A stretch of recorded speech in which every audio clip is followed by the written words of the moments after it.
can all join palms and repeat after me. I take refuge in the Buddha. I take refuge in the Dharma. I take refuge in the Sangha. Keeping the palms joined.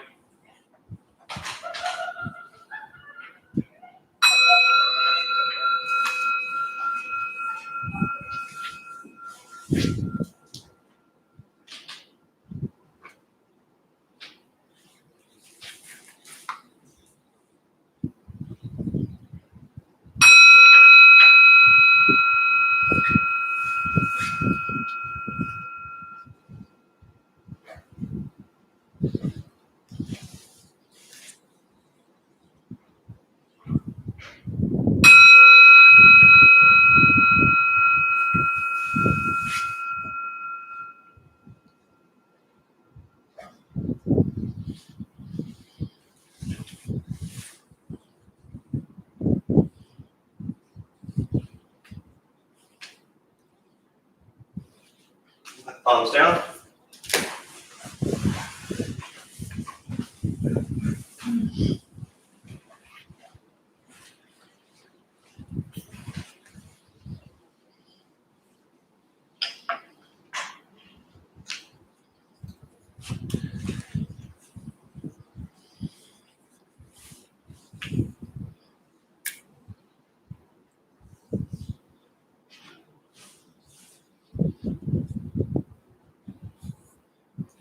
All right. Good morning, everybody. Good to see you all. Sorry for neglecting my YouTube folks. We're up to 1.2 million followers, so I want to make sure that I give them proper credit. We're not actually at 1.2 million followers. I saw Karen clapping in the back, and that's because it's your first time here, and you actually think you should listen to what I say, and I would definitely not suggest that. I make lots of jokes, I'm sarcastic, and I don't know if I would listen to half of what I'm saying, but you're here, so you might as well try, you know? So yeah, it's probably closer to the 0.2 than the 1.2, but you know, it's interesting because for 16 months, that's all we did, you know, and I've talked about this a little bit, I won't so much now, but you know, for me, I was staring at this screen in a different location. And the only thing I saw on the screen was myself. So I felt like I was leading classes and talking to myself for 16 months. And that was really annoying. And it was really an interesting practice because, you know, this stuff's not easy to do. And so I sit here week in and week out for, you know, however many years I've been doing this, 13 years.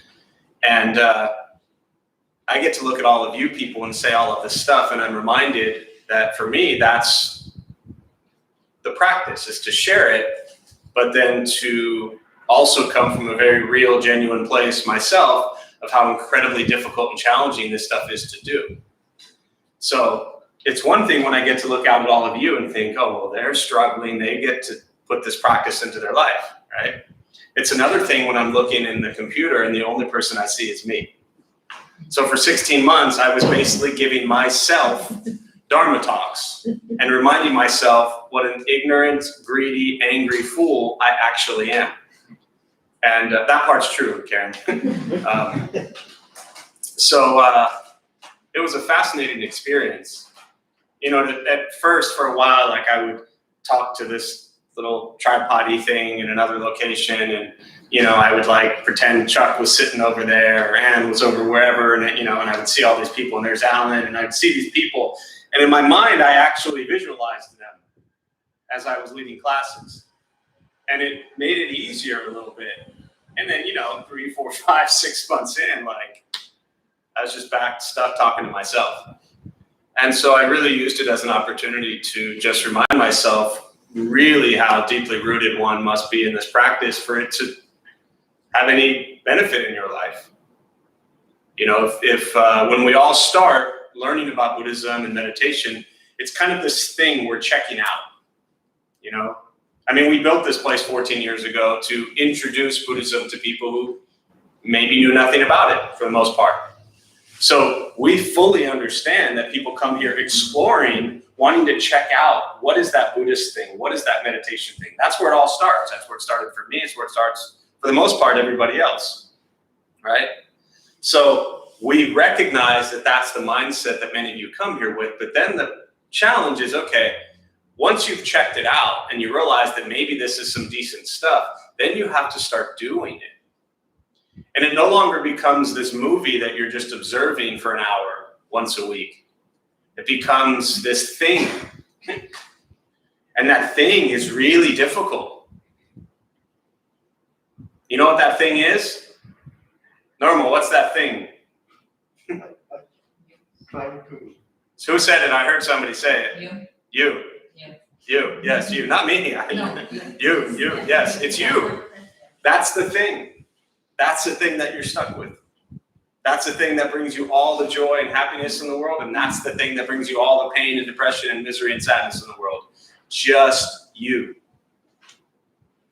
And the sooner we wake up to that, the sooner we begin to be a little bit more okay with you. So that's why we're here, is to learn to be okay with you, normal. All right? That's it. So, unless, of course, you're someone who's here that's perfectly happy and at peace with you and everything in your life, then I apologize in advance because this is a waste of your time. But chances are, if you showed up here on a Saturday morning at 11 o'clock in sunny San Diego, you might be struggling with something. And so that's why we're here, to look at all of that. So, all right, with that, we're going to sit. We'll start with the meditation practice. There's a couple things I'll tell you before we begin. Nothing's going to happen to you. You won't float away. You won't have any mystical, magical experiences. The mind that races all day long is not going to shut off. Okay, don't judge your practice. I mean, you don't ask yourself, is this working or not working? Are you doing it right or doing it wrong? You're just going to sit, you're going to breathe.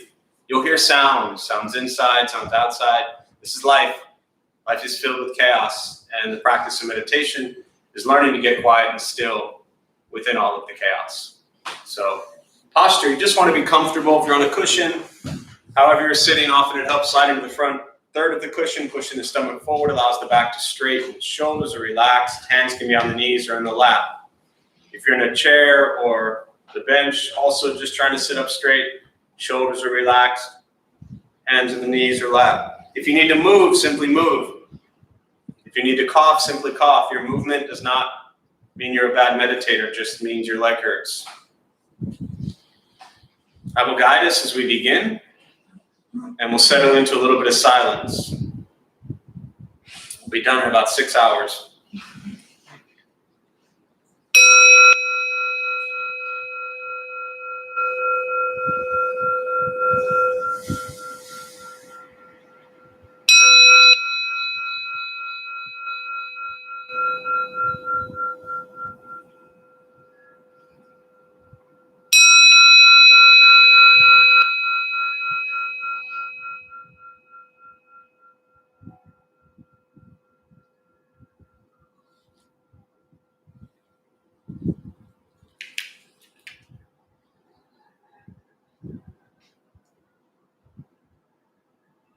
And starting with the eyes closed, if comfortable, or slightly open. Mouth is open or closed. We'll start with taking 3 deep breaths, slowly.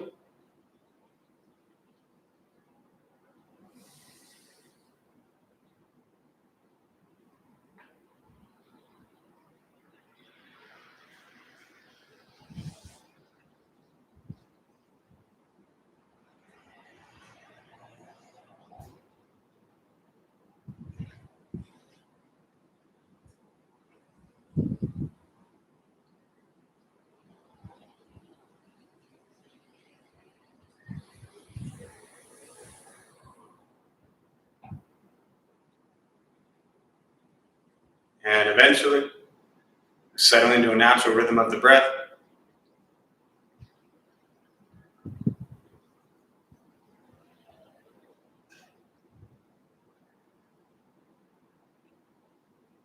Noticing the mind as it wanders, jumping from thought to thought.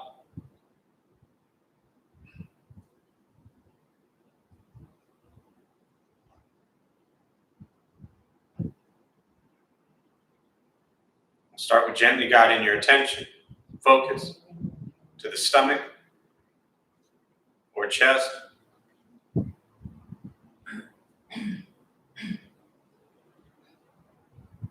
Breathing in, feel them rise.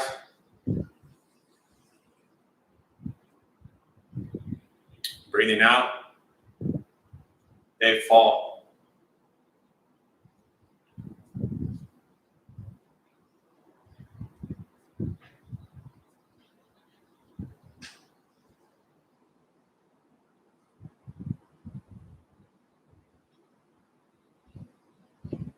Simply continue this practice, observing sensation of breath, expecting nothing but to sit and breathe.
And as the mind wanders, lost in thought,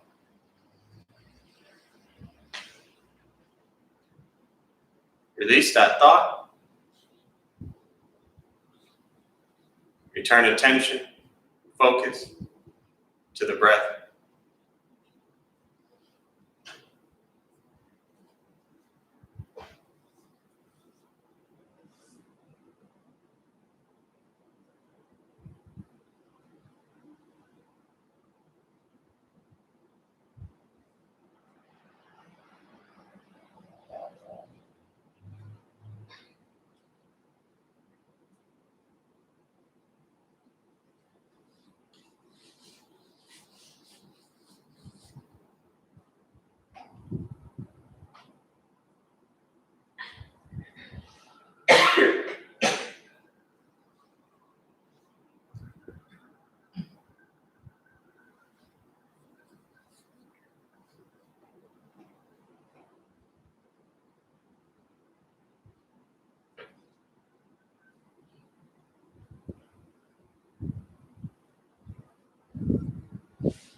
Where's your mind?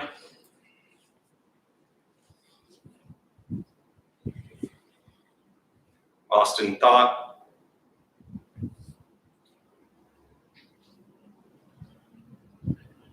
Return attention, focus to the breath.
Letting go of expectations.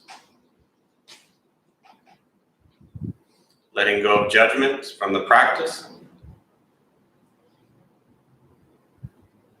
Just sitting. Breathing.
Keeping the mind alert.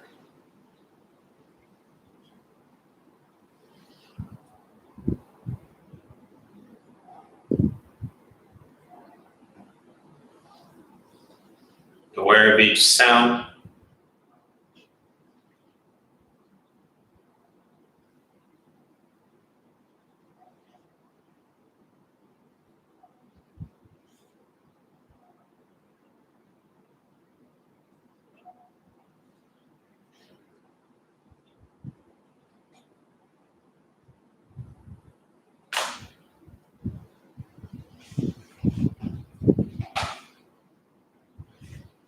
each thought,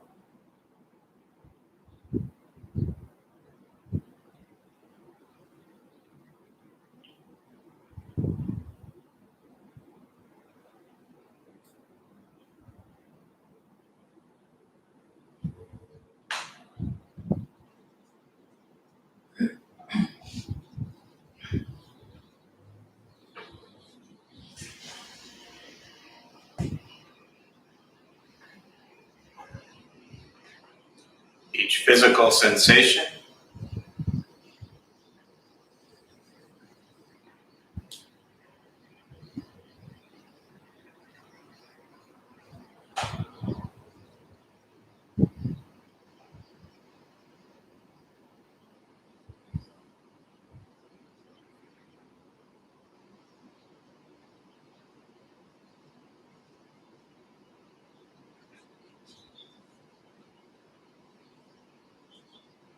yet concerned with nothing but sitting, breathing.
Learning to be comfortable in stillness, in quiet, wanting nothing but to sit and breathe.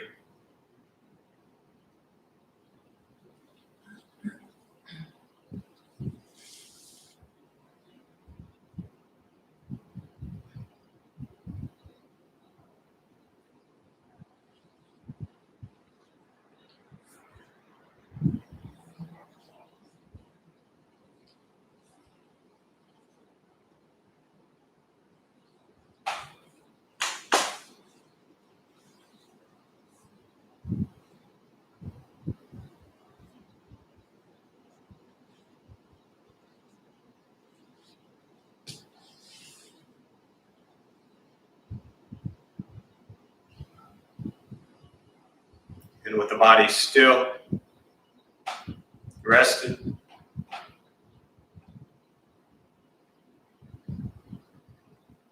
speech, quiet, aware of all sound.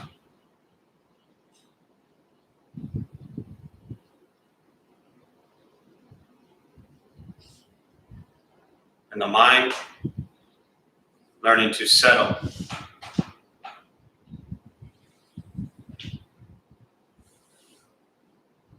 Know what it's like to just sit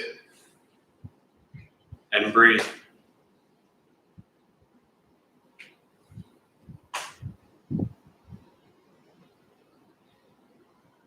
Knowing with each breath, there's nothing else to do.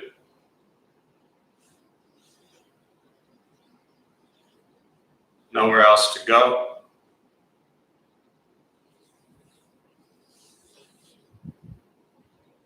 No one else to be.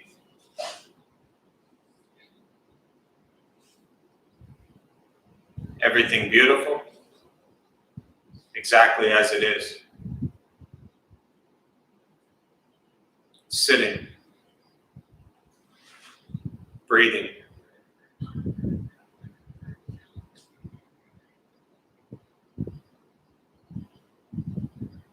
And once again, taking 3 deep breaths, slowly.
As you slowly open the eyes, slowly begin to move.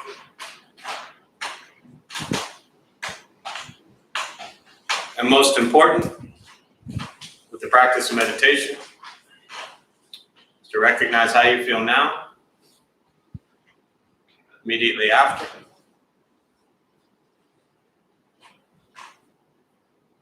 Compare this to how you typically feel throughout your day. Recognize the difference, if there is one.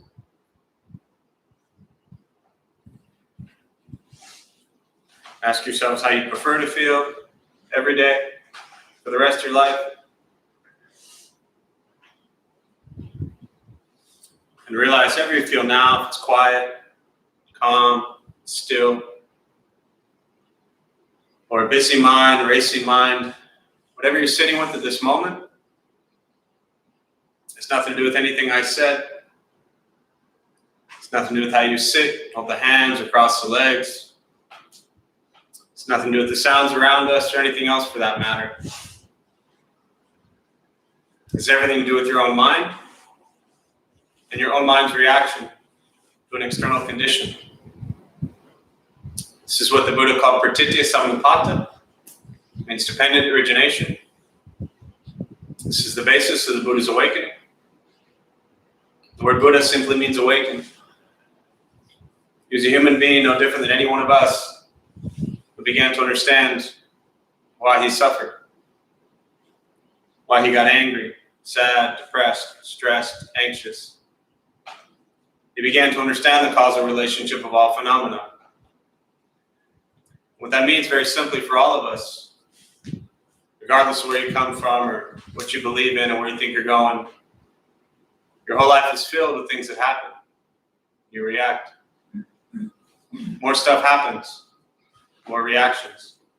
That's it. That's what we get. The practice of meditation is simply learning what it's like to respond to something quietly, peacefully, still. Because for most of us in this room, the way you responded to the last 20 minutes is quite different from how you respond to everything else that's happening throughout your days. So all you're working on is closing the gap to the way you feel now is closer to how you feel always. Just as driven, motivated, productive, successful, whatever that means to you in your respective lives. But with a mind that's steady, clear, focused, distracted by nothing, disturbed by no one. This is not an easy practice. This is not necessarily fun. Meditation is not an escape. Buddhist practice is not an escape. It's waking up to the present moment and being with things as they are. And very often that's incredibly difficult. Meditation is free. Buddhist practice is free. It's sitting, breathing, learning to be kind to yourself first, and then everybody else you encounter every moment of your life. And that's why it's a daily practice. It's not a 6-week course. It's not something you read 2 books and have it all figured out.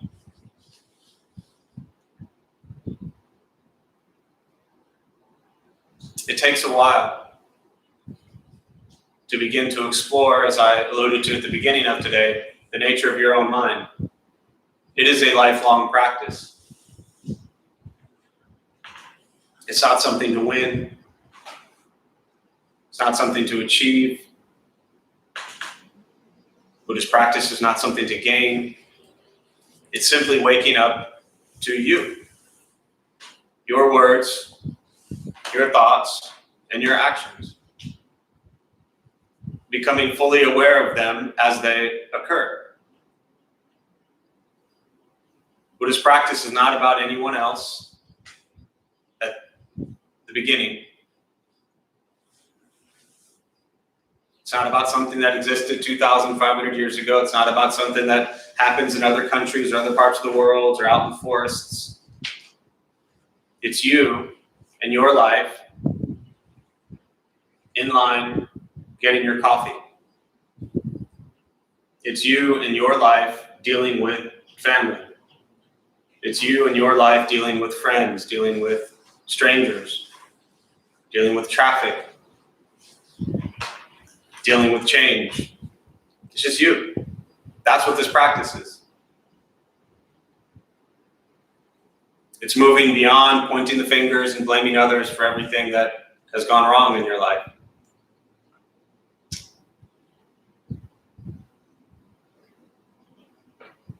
And all of these things is what makes it difficult. Because I see too many people come into Buddhism thinking like, I'm just going to learn about that thing. And that thing is going to make my life better. And then as I said earlier, that thing is you. And the beauty of that is that yes, you do have ultimate control over your thoughts and your words and your actions and your emotions. That's the good news. I mean, if we spend our entire lives relying on something or someone else to make us happy, that's going to suck. Because then you'll always be searching.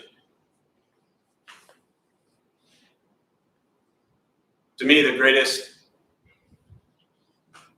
I think, awareness of this practice was when I finally began to understand that there's nothing to win. It's just you. And then it comes back to your day-to-day life. What do you think? What do you say? What do you do? How do you spend your time? Where are your thoughts? Where are your intentions? That's it.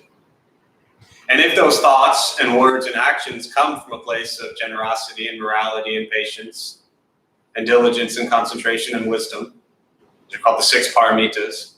6 paramita translates to perfection. It's not about being perfect. It's 6 simple practices within Buddhism Generosity, morality, patience, diligence, concentration, wisdom. When you make that the foundation of everything you do, then you begin to see where you're struggling and how you're struggling.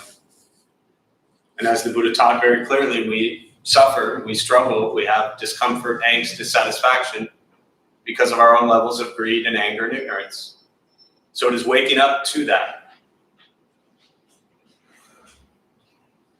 So, and I've been unable to figure this out my entire life, but for some reason, I just don't know why, nor does it really matter. Most people just aren't okay and happy with things as they are. So, there's a constant seeking, craving, desiring things to be different. And good luck with that.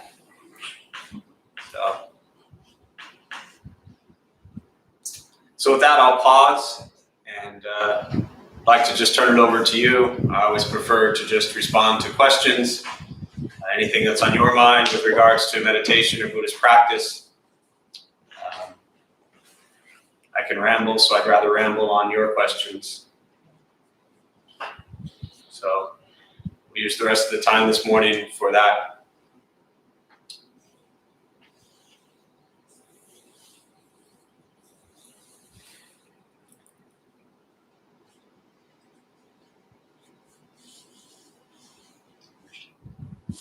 You said I can hear you. It's okay. Thanks. Yeah. You said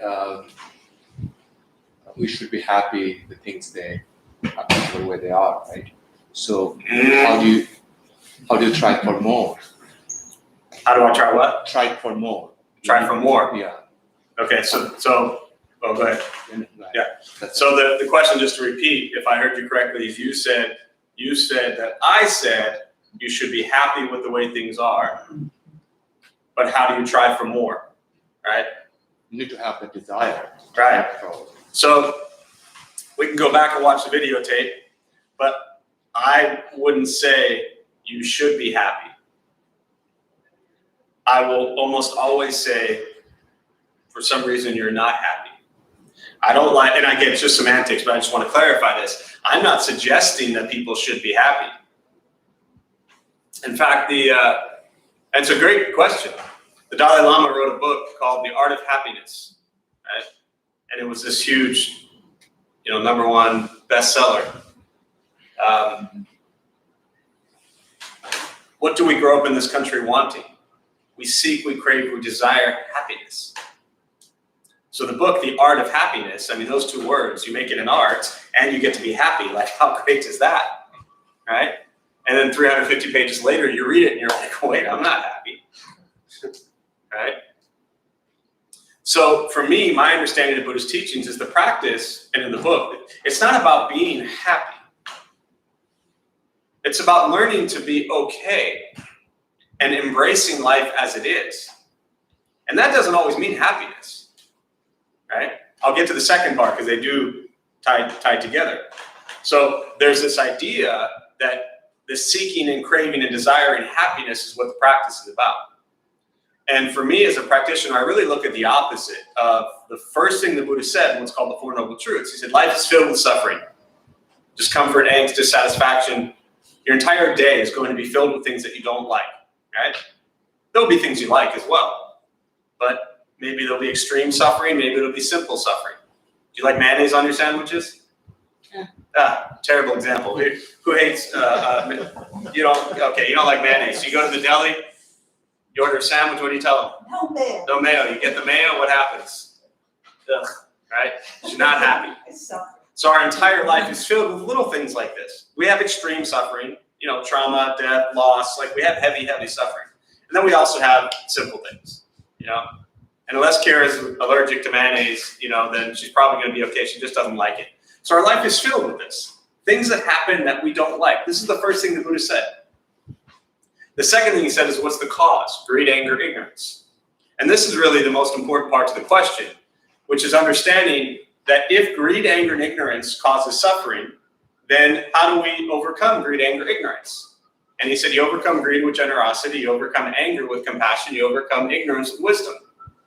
So the practice is to live a life filled with generosity, compassion, and wisdom. And if you do these things, you'll be less greedy, less angry, less ignorant. Now, if you're less greedy, less angry, and less ignorant, what's your name? Sorry. Subhashish. Subhashish? Yeah. So if you're less greedy, less angry, and less ignorant in your life, what is that probably going to mean? You're going to be more what? What was the first part of your question? It's a word, starts with an H. Happy. Happy.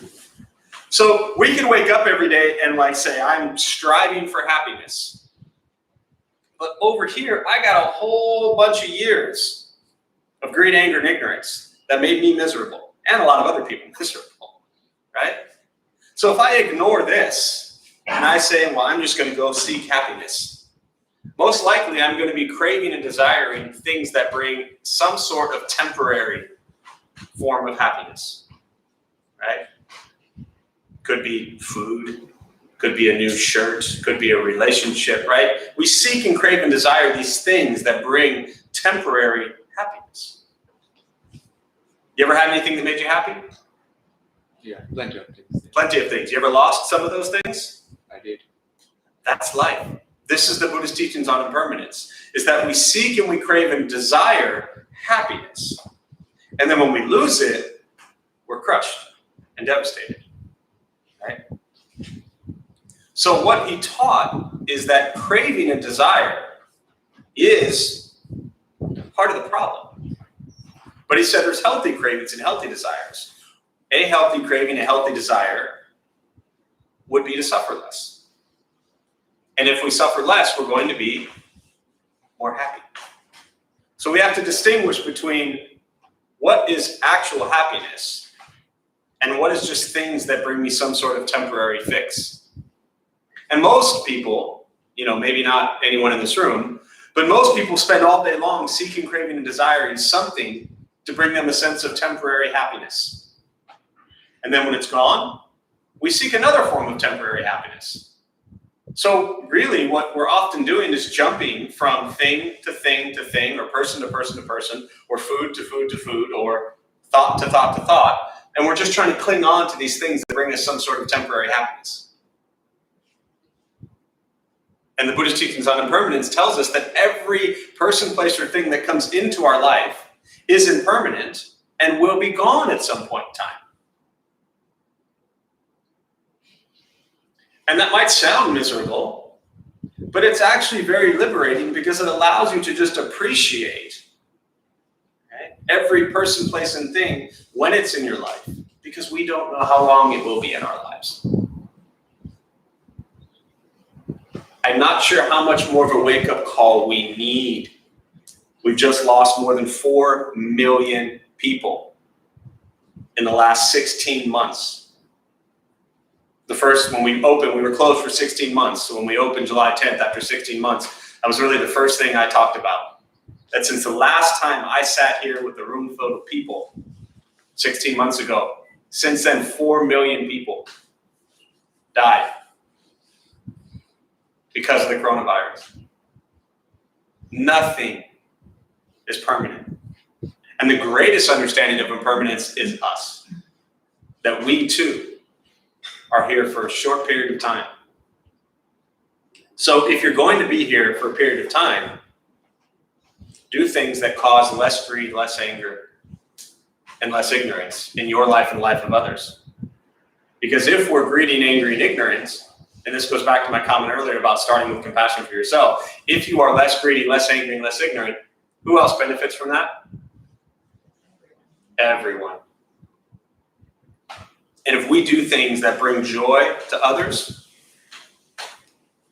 that makes me happy, right?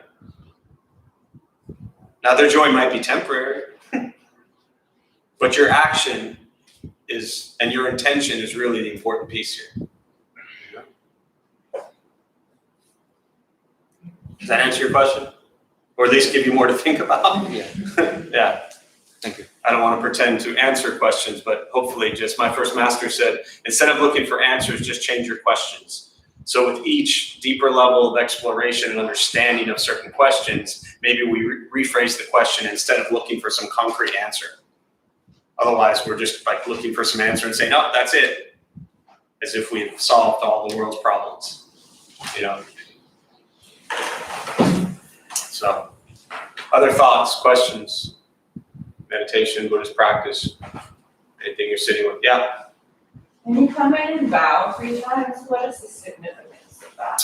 So when I do the, for me, and I'll kind of explain it, well, obviously since I do it from my personal perspective, but first to keep in mind that every Buddhist practice, every Buddhist temple, every Buddhist culture will have different ways of, for me, what's called an offering. And so I'll explain it in a minute, but just again, in general, any temple will do things differently based on their cultural practices. So if you went to, say, a Japanese Buddhist temple and you observe the lay people or the monks or nuns, and then you go to a Vietnamese Buddhist temple, and then you go to a Korean Buddhist temple, they will all have different ways of doing offerings or showing respect, right? For me, coming from a Taiwanese Buddhist background, that's how I was trained. So what I do is very specific to what my master taught me, and that's what resonates with me. And so what I'm doing when I first do the offering is taking refuge in the triple gem, which is what we recite, right? Finding refuge, safety, comfort, protection, whatever that word means to you. Finding safety, comfort, protection first in the Buddha. But here's the thing, for those of you who might be brand new. The Buddha died 2,500 years ago, and he cannot save you, he cannot help you, he can't do a darn thing for you.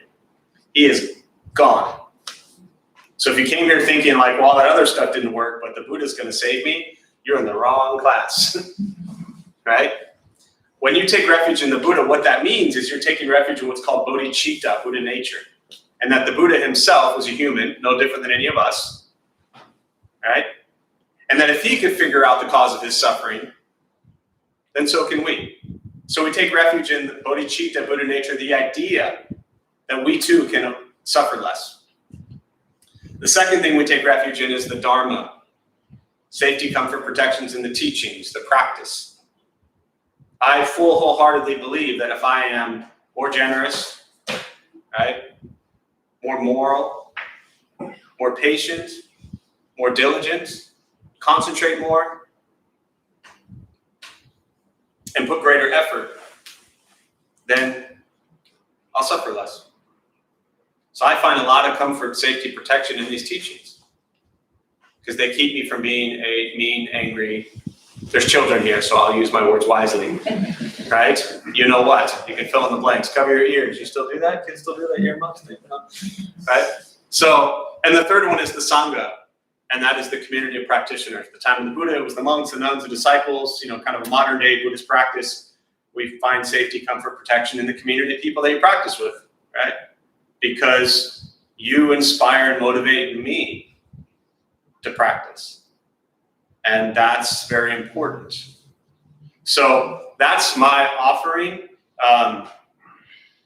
And, I have other specific things, prayers, things like that I do in my own personal practice. But when I come in and I do the bowing, the 3 half bows, or the 3 full bows, that's really what's going on.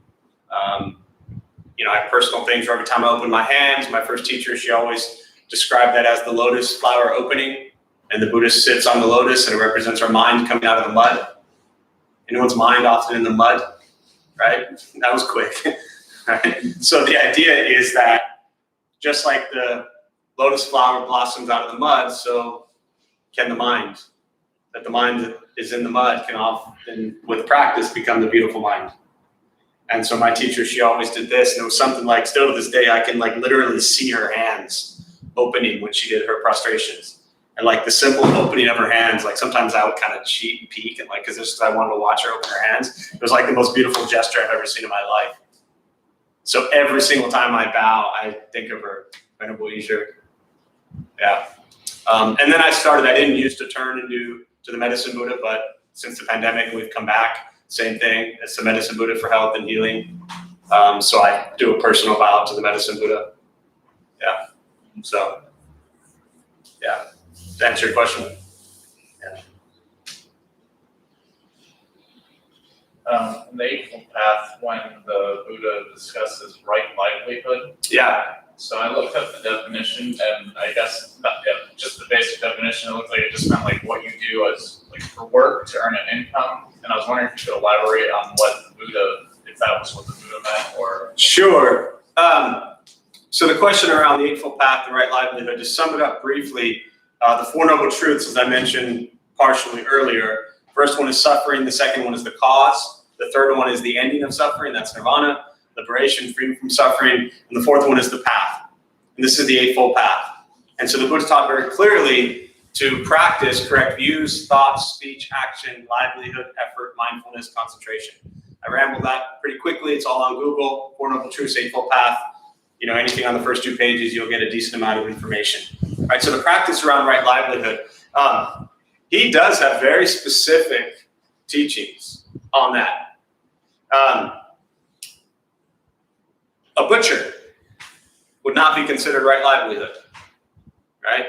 Running a brothel would not be considered right livelihood. Running a gambling ring would not be considered right livelihood. So there are, if you look at what's called the Pali Canon, there's a website, Access to Insight. Great links to the Pali Canon. That's still all there, right? Yeah, okay. So Access to Insight, I don't know if he had updated or changed it or anything. In there is what's called the Pali Canon. And that's where you'll see as close as you'll find to what did the Buddha literally say. Again, none of it was written down until 50 to 100 years after he died. So it's all retelling what they memorized, what he said. But the Pali Canon will look into specifically, right? What did he say is right livelihood? Or more appropriately, what is not right livelihood, right? Now, what you probably read, and I know for me when I share it, it's really more about the way I share it and how I perceive it is, yes, there are very specific things that, you know, you would consider not right livelihood. Then you have to look at what is your livelihood? What is your career, your profession? How do you spend your day? I look at it not so much as just your job, so to speak, but like how am I living? How am I living my day, right? You know, are you working today? No. Okay, so because you're not working today, that still to me doesn't mean that you're like free from right livelihood today. You will physically go through your day. And how will you interact with people and places and things today? I think that's important also. I'd like to look at, again, you can read the specifics, and I used to know more of them, but you can read the specifics of what he says is not right livelihood. And then ask yourself, with whatever your or anyone's livelihood is, what is your intention, right?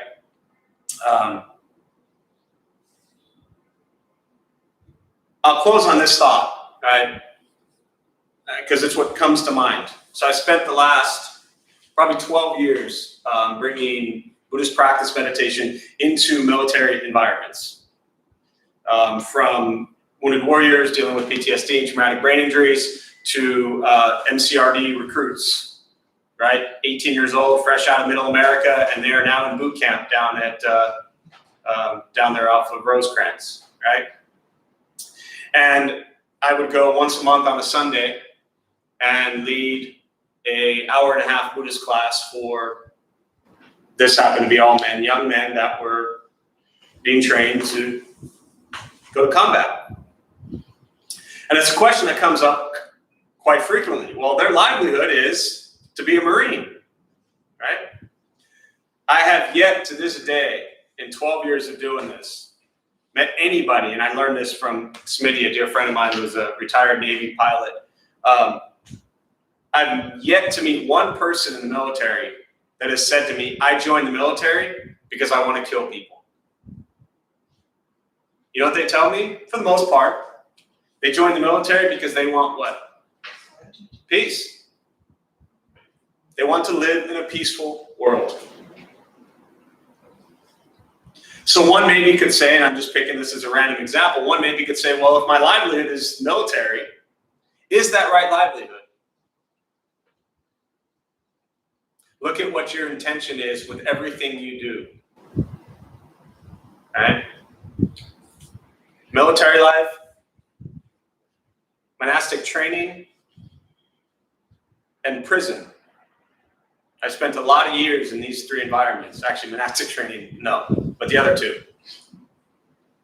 a lot of similarities in the discipline and training. So look at your intention behind what you do and why you do it. Someone asked last week about, capitalism, right? Ty, and I'll close with this thought because the church bells were ringing. They were asked, they were talking about, being a capitalist and Buddhism and how does that fit, right? My response was, look, there's nothing wrong with making money. The question is, how do you make it and what do you do with it? Again, coming back to right livelihood. Practicing Buddhism, we're not monks and nuns in here. Practicing Buddhism doesn't mean you have to shave your head, put on a robe, and get rid of all your stuff. I used to think that was it. Boy, was I wrong. And wish I'd saved a lot of that stuff, because you could have done a lot of good with it. It's your attachment to things. It's your attachment to money. It's the way you make things and the way you get things and acquire things is important.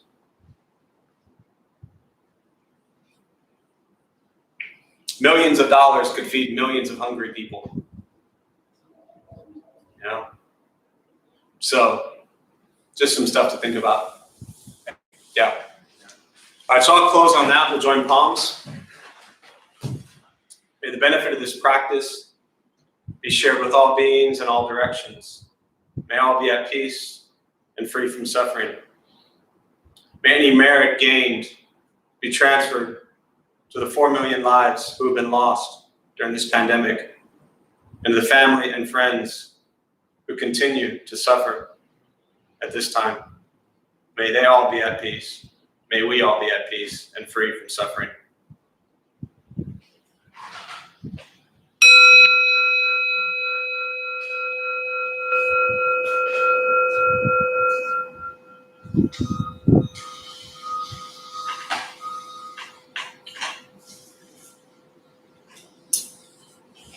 So a few quick announcements before you head out.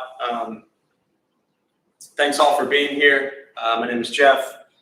I'm a Dharma bum. We opened up this temple 14 or so years ago to bring Buddhist practice to those who show up.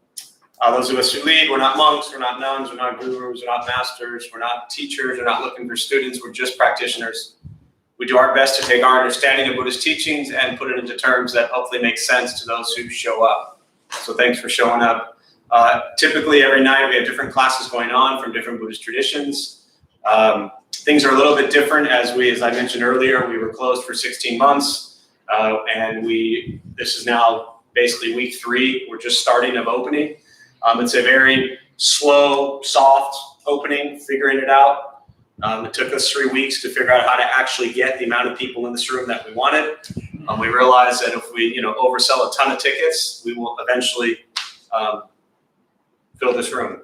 So it's great. So thank you all. If you do RSVP in the future and you can't make it, obviously this is not you because you all made it. Please let us know so we can then open up the seats for other people. We're keeping everything at half capacity right now. We are doing our best to be very safe and cautious and be mindful and aware of the fact that this pandemic is far from over. We are very much in the middle of it. It hasn't gone away. Just because you wear a mask and got vaccinated doesn't mean it's gone away. It is very real, and we take it very seriously. So we appreciate you being here and doing the same thing. As I've shared the last few weeks, we've spent 14 years of opening up the temple doors at 8 in the morning and closing them at night, and we don't care who shows up, who comes, who goes, what you look like, what you wear, or how you cough. And now we care about all of that, and we track you. I'm just kidding. We're not tracking you, but we do check in at the door. I did, and again, after one cough because of clearing your throat, that's fine. The second one because maybe something's not right, but I did ask the person who was coughing to leave. Again, no knock on the person that was here, but we are here to make sure that the people who are here are incredibly comfortable and feel safe coming here. And we are doing our best to make that possible. And we hope in a month from now, we don't have to shut down again, but we don't know. So we are taking this day to day. We're incredibly cautious. We're probably many months behind what most people are doing. We're not looking to just pack this place. So we have half of our classes available. The rest are virtual online, and we'll continue to open slowly. Our recovery classes are just twice a week in person. That's Sunday morning at 10 a.m. and Tuesday night downstairs. The rest are online. Tuesday night, Wednesday night, Thursday night, we are meeting here. I do Tuesday night, Travis does Thursday night, Alex does Wednesday night. And then the Saturday morning, of course. The temple is not yet open during the day, so obviously we open for our classes. And then Saturday, Sunday will remain open from 12 to 3. But other than that, it's closed during the day. We are doing Monday through Friday morning meditation, 8 and 8:30. So you could come for that if you want to come in the morning. It's silent, it's not a class. You just sit and you're stuck with yourself for 30 minutes or an hour. It's phenomenal, you'll love it. And then the temple will close and it'll open again in the evening. Buddha for You, same thing. We're open Saturday, so downstairs now will be open 12 to 3 and Sunday 12 to 3. And then during the week, Tuesday, Wednesday, Thursday, an hour before class as well. So, you know, I'm just grateful to be alive, grateful to be sitting here, grateful to see all of you. And again, thank you for being here. Thanks to our 0.2 followers on YouTube for being here. I appreciate you. And the last thing, we used to do this pretty much weekly, but we're, again, slowly working into things. Where's Tom? Tom, raise your hand. Kara, raise your hand. You two are the, I mean, you know, you're it. You are like the leaders of our garden club. So we are now from 12 to 3. You could stick around for 20 minutes. You could leave and go home now. You could stay for 3 hours, but we're going to have a gardening day outside. So if you want to sweep up some leaves, pick up some leaves, pick up a leaf, that's up to you. But we will assemble with Tom and Kira outside, leading you all in that. It's a wonderful practice to just, you know, pick up a leaf or two before you go. Yes? On the Wednesday and Thursday nights, historically they aren't capacity. Can we just show up on? Yes, thank you for pointing that out. Sorry. We have made one adjustment. The RSVP system is a nightmare. I keep saying that. We've made adjustments. Now, the only classes that require an RSVP are Tuesday night and Saturday morning, and then the recovery song was Sunday morning and the recovery song was Tuesday night. So yes, the Wednesday night, Thursday night, you don't need RSVP anymore. You can just show up. Yeah. So, but again, You mentioned the store was open? say again. You mentioned the store was Store, open. yeah, the store is open now. It'll be open Saturday 12 to 3 and Sunday 12 to 3. So, yeah, so that's downstairs, and you know, you're welcome to go down. So thank you all for being here. Again, I appreciate it. Tom, Kara will assemble out front, and then if you want to stick around, they will guide you. So thank you all. Please be safe.